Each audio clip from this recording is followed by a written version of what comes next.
Chapter 27. Job continues, I will maintain my integrity. Moreover, Job continued his parable and said, As God liveth, who hath taken away my judgment, and the Almighty, who hath vexed my soul, all the while my breath is in me, and the Spirit of God is in my nostrils. My lips shall not speak wickedness, nor my tongue utter deceit. God forbid that I should justify you. Till I die, I will not remove my integrity from me. My righteousness I hold fast, and will not let it go. My heart shall not reproach me so long as I live. Let mine enemy be as the wicked, and he that riseth up against me as the unrighteous. For what is the hope of the hypocrite, though he hath gained, when God taketh away his soul? Will God hear his cry when trouble cometh upon him? Will he delight himself in the Almighty? Will he always call upon God? I will teach you by the hand of God. That which is with the Almighty will I not conceal. Behold, all ye yourselves have seen it. Why then are ye thus altogether vain? This is the portion of a wicked man with God, and the heritage of oppressors, which they shall receive of the Almighty. If his children be multiplied, it is for the sword, and his offspring shall not be satisfied with bread. Those that remain of him shall be buried in death, and his widows shall not weep. Though he heap up silver as the dust, and prepare raiment as the clay, he may prepare it, but the just shall put it on, and the innocent shall divide the silver. He buildeth his house as a moth, and as a booth that the keeper maketh. The rich man shall lie down, but he shall not be gathered. He openeth his eyes, and he is not. Terrors take hold on him as waters. A tempest stealeth him away in the night. The east wind carrieth him away, and he departeth, and as a storm hurleth him out of his place. For God shall cast upon him, and not spare. He would fain flee out of his hand. Men shall clap their hands at him, and shall hiss him out of his place. Chapter 28. Job continues, Where is wisdom? Surely there is a vein for the silver, and a place for gold where they find it.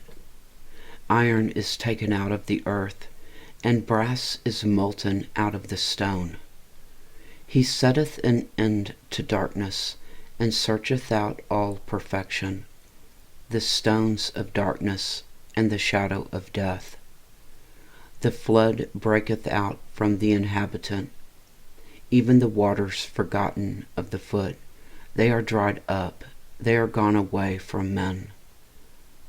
As for the earth, out of it cometh bread, and under it is turned up as it were fire. The stones of it are the places of sapphires, and it hath dust of gold. There is a path which no fowl knoweth, and which the vulture's eye hath not seen. The lion's whelps have not trodden it, nor the fierce lion passed by it. He putteth forth his hand upon the rock. He overturneth the mountains by the roots. He cutteth out rivers among the rocks, and his eye seeth every precious thing. He bindeth the floods from overflowing, and the thing that is hid bringeth he forth to light. But where shall wisdom be found? And where is the place of understanding? Man knoweth not the price thereof, neither is it found in the land of the living. The depth saith, It is not in me, And the sea saith, It is not with me. It cannot be gotten for gold, neither shall silver be weighed for the price thereof. It cannot be valued with gold of Ophir, with the precious onyx or the sapphire. The gold and the crystal cannot equal it, and the exchange of it shall not be for jewels of fine gold. No mention shall be made of coral or of pearls, for the price of wisdom is above rubies. The topaz of Ethiopia shall not equal it, neither shall it be valued with pure gold. Whence then cometh wisdom? And where is the place of understanding? Seeing it is hid from the eyes of all living, and kept close from the fowls of the air. Destruction and death say, We have heard the fame thereof with our ears. God understandeth the way thereof, and he knoweth the place thereof. For he looketh to the ends of the earth, and seeth under the whole heaven, to make the weight for the winds, and he weigheth the waters by measure. When he made a decree for the rain, and a way for the lightning of the thunder. Then did he see it, and declare it. He prepared it, yea, and searched it out. And unto man he said, Behold, the fear of the Lord, that is wisdom, and to depart from evil is understanding. Chapter 29. Job's summary defense. Moreover, Job continued his parable and said, O that I were as in months past, as in the days when God preserved me, when his candle shined upon my head, and when by his light I walked through darkness, as I was in the days of my youth, when the secret of God was upon my tabernacle, when the Almighty was yet with me, when my children were about me, when I washed my steps with butter, and the rock poured me out rivers of oil, when I went out to the gate through the city, when I prepared my seat in the street. The young men saw me and hid themselves, and the aged arose and stood up. The princes refrained talking, and laid their hand on their mouth. The nobles held their peace, and their tongue cleaved to the roof of their mouth. When the ear heard me, then it blessed me, and when the eye saw me, it gave witness to me, because I delivered the poor that cried, and the fatherless, and him that had none to help him. The blessing of him that was ready to perish came upon me, and I caused the widow's heart to sing for joy. I put on righteousness, and it clothed me. My judgment was as a robe and a diadem. I was eyes to the blind, and feet was I to the lame.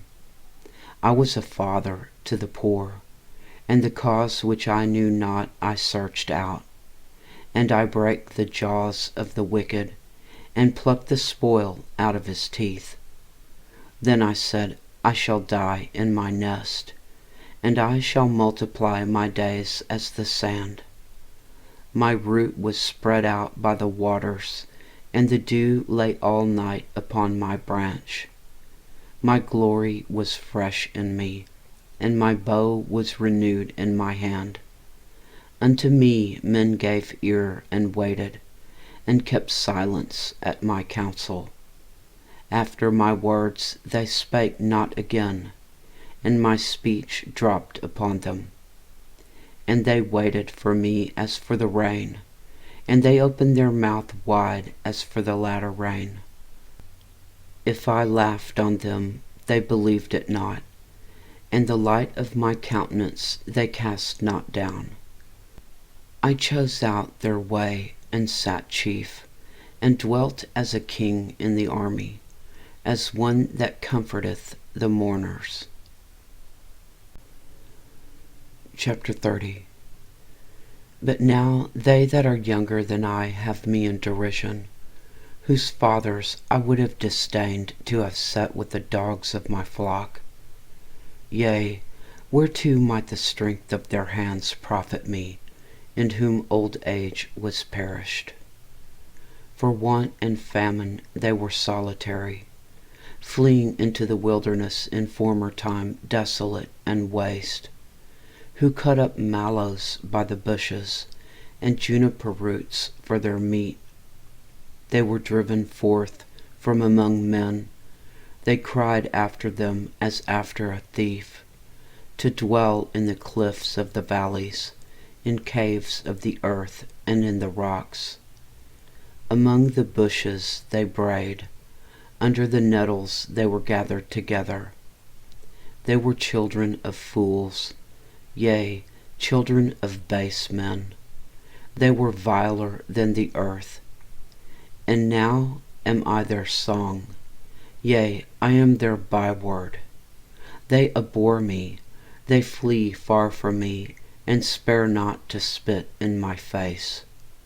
Because he hath loosed my cord, and afflicted me, they have also let loose the bridle before me. Upon my right hand rise the youth. They push away my feet, and they raise up against me the ways of their destruction. They mar my path. They set forward my calamity. They have no helper. They came upon me as a wide breaking in of waters. In the desolation they rolled themselves upon me. Terrors are turned upon me. They pursue my soul as the wind, and my welfare passeth away as a cloud. And now my soul is poured out upon me. The days of affliction have taken hold upon me. My bones are pierced in me in the night season, and my sinews take no rest. By the great force of my disease is my garment changed. It bindeth me about as the collar of my coat. He hath cast me into the mire, and I am become like dust and ashes. I cry unto thee, and thou dost not hear me. I stand up, and thou regardest me not. Thou art become cruel to me. With thy strong hand thou oppressest thyself against me. Thou liftest me up to the wind. Thou causest me to ride upon it, and dissolvest my substance. For I know that thou wilt bring me to death, and to the house appointed for all living. Howbeit he will not stretch out his hand to the grave, though they cry in his destruction. Did not I weep for him that was in trouble? Was not my soul grieved for the poor? When I looked for good, then evil came unto me, and when I waited for light, there came darkness. My bowels boiled and rested not. The days of affliction prevented me. I went mourning without the sun. I stood up, and I cried in the congregation. I am a brother to dragons, and a companion to owls. My skin is black upon me, and my bones are burned with heat. My harp also is turned to mourning, and my organ into the voice of them that weep. Chapter 31. Job's final appeal. I made a covenant with mine eyes. Why then should I think upon a maid? For what portion of God is there from above? And what inheritance of the Almighty from on high? Is not destruction to the wicked, and a strange punishment to the workers of iniquity? Doth not he see my ways and count all my steps?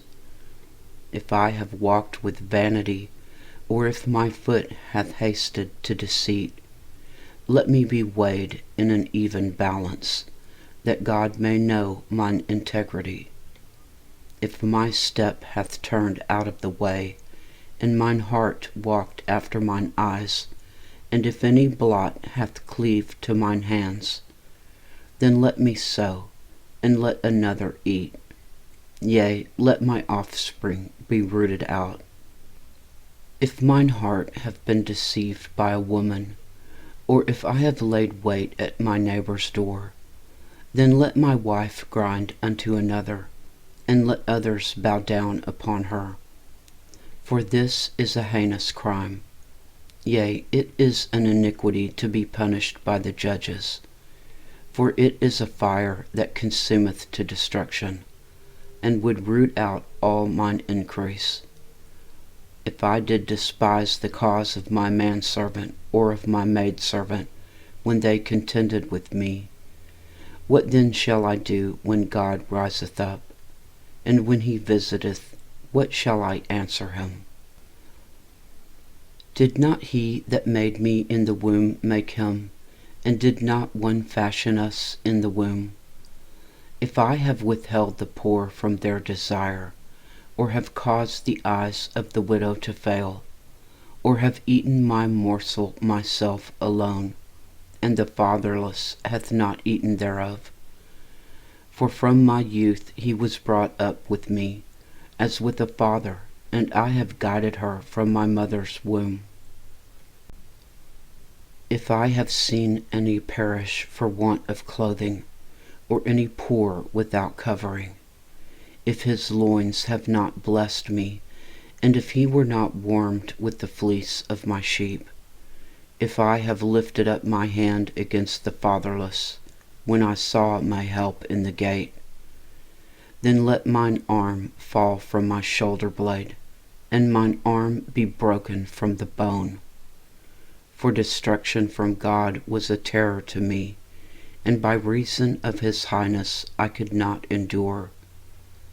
If I have made my gold my hope, or have said to the fine gold, Thou art my confidence, if I rejoiced because my wealth was great, and because mine hand had gotten much, if I beheld the sun when it shined, or the moon walking in brightness, and my heart hath secretly enticed, or my mouth hath kissed my hand, this also were an iniquity to be punished by the judge, for I should have denied the God that is above.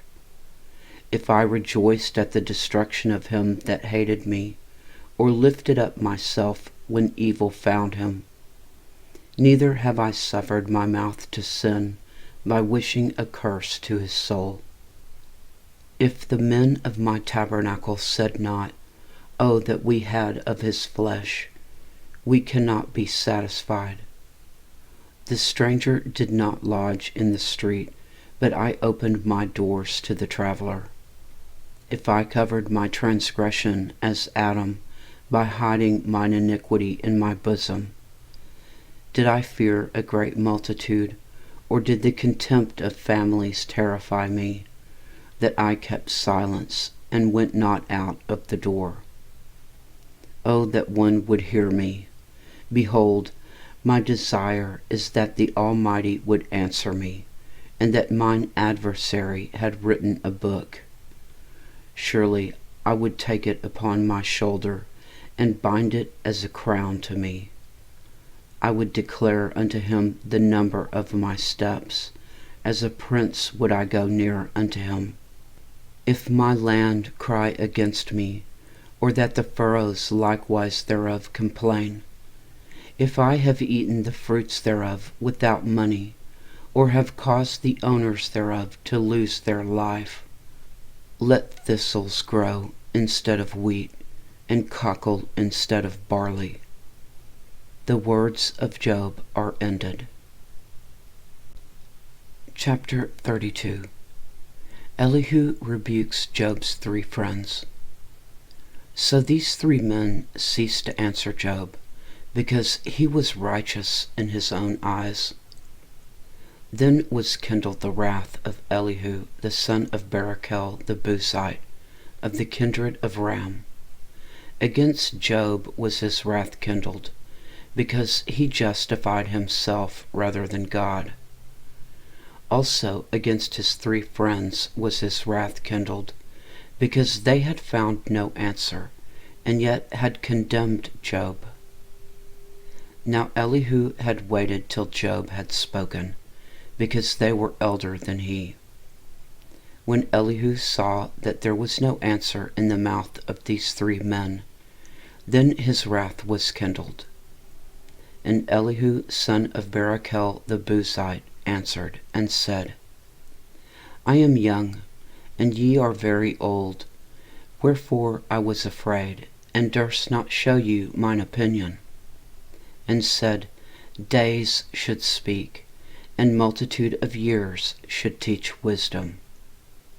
But there is a spirit in man, and the inspiration of the Almighty giveth them understanding. Great men are not always wise, neither do the aged understand judgment. Therefore I said, Hearken to me, I also will show mine opinion. Behold, I waited for your words, I gave ear to your reasons, whilst ye searched out what to say. Yea, I attended unto you, and behold, there was none of you that convinced Job, or that answered his words. Lest ye should say, We have found out wisdom. God thrusteth him down, not man. Now he hath not directed his words against me, neither will I answer him with your speeches. They were amazed, they answered no more, they left off speaking. When I had waited, for they spake not, but stood still, and answered no more, I said, I will answer also my part, I also will show mine opinion. For I am full of matter, the spirit within me constraineth me. Behold, my belly is as wine which hath no vent, it is ready to burst like new bottles. I will speak, that I may be refreshed. I will open my lips and answer. Let me not, I pray you, accept any man's person, neither let me give flattering titles unto man. For I know not to give flattering titles. In so doing, my Maker would soon take me away. Chapter 33. Elihu rebukes Job. Wherefore, Job, I pray thee, hear my speeches, and hearken to all my words. Behold, now I have opened my mouth, my tongue hath spoken in my mouth. My words shall be of the uprightness of my heart, and my lips shall utter knowledge clearly. The Spirit of God hath made me, and the breath of the Almighty hath given me life. If thou canst answer me, set thy words in order before me, stand up. Behold, I am according to thy wish in God's stead. I also am formed out of the clay. Behold, my terror shall not make thee afraid, neither shall my hand be heavy upon thee. Surely thou hast spoken in mine hearing, and I have heard the voice of thy word, saying, I am clean without transgression, I am innocent, neither is there iniquity in me. Behold, he findeth occasions against me, he counteth me for his enemy. He putteth my feet in the stocks, he marketh all my paths. Behold, in this thou art not just. I will answer thee, that God is greater than man. Why dost thou strive against him? For he giveth not account of any of his matters. For God speaketh once, yea twice, yet man perceiveth it not. In a dream, in a vision of the night, when deep sleep falleth upon men, in slumberings upon the bed, then he openeth the ears of men, and sealeth their instruction, that he may withdraw man from his purpose, and hide pride from man. He keepeth back his soul from the pit, and his life from perishing by the sword. He is chastened also with pain upon his bed, and the multitude of his bones with strong pain, so that his life abhorreth bread, and his soul dainty meat. His flesh is consumed away, that it cannot be seen, and his bones that were not seen stick out. Yea, his soul draweth near unto the grave, and his life to the destroyers. If there be a messenger with him, and interpreter, one among 1,000, to show unto man his uprightness, then he is gracious unto him, and saith, Deliver him from going down to the pit. I have found a ransom. His flesh shall be fresher than a child's. He shall return to the days of his youth. He shall pray unto God, and he will be favorable unto him, and he shall see his face with joy, for he will render unto man his righteousness. He looketh upon men, and if any say, I have sinned, and perverted that which was right, and it profited me not, he will deliver his soul from going into the pit, and his life shall see the light.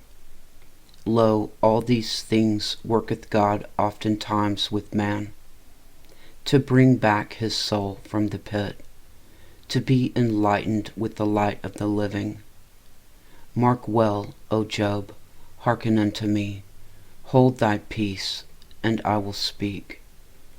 If thou hast anything to say, answer me.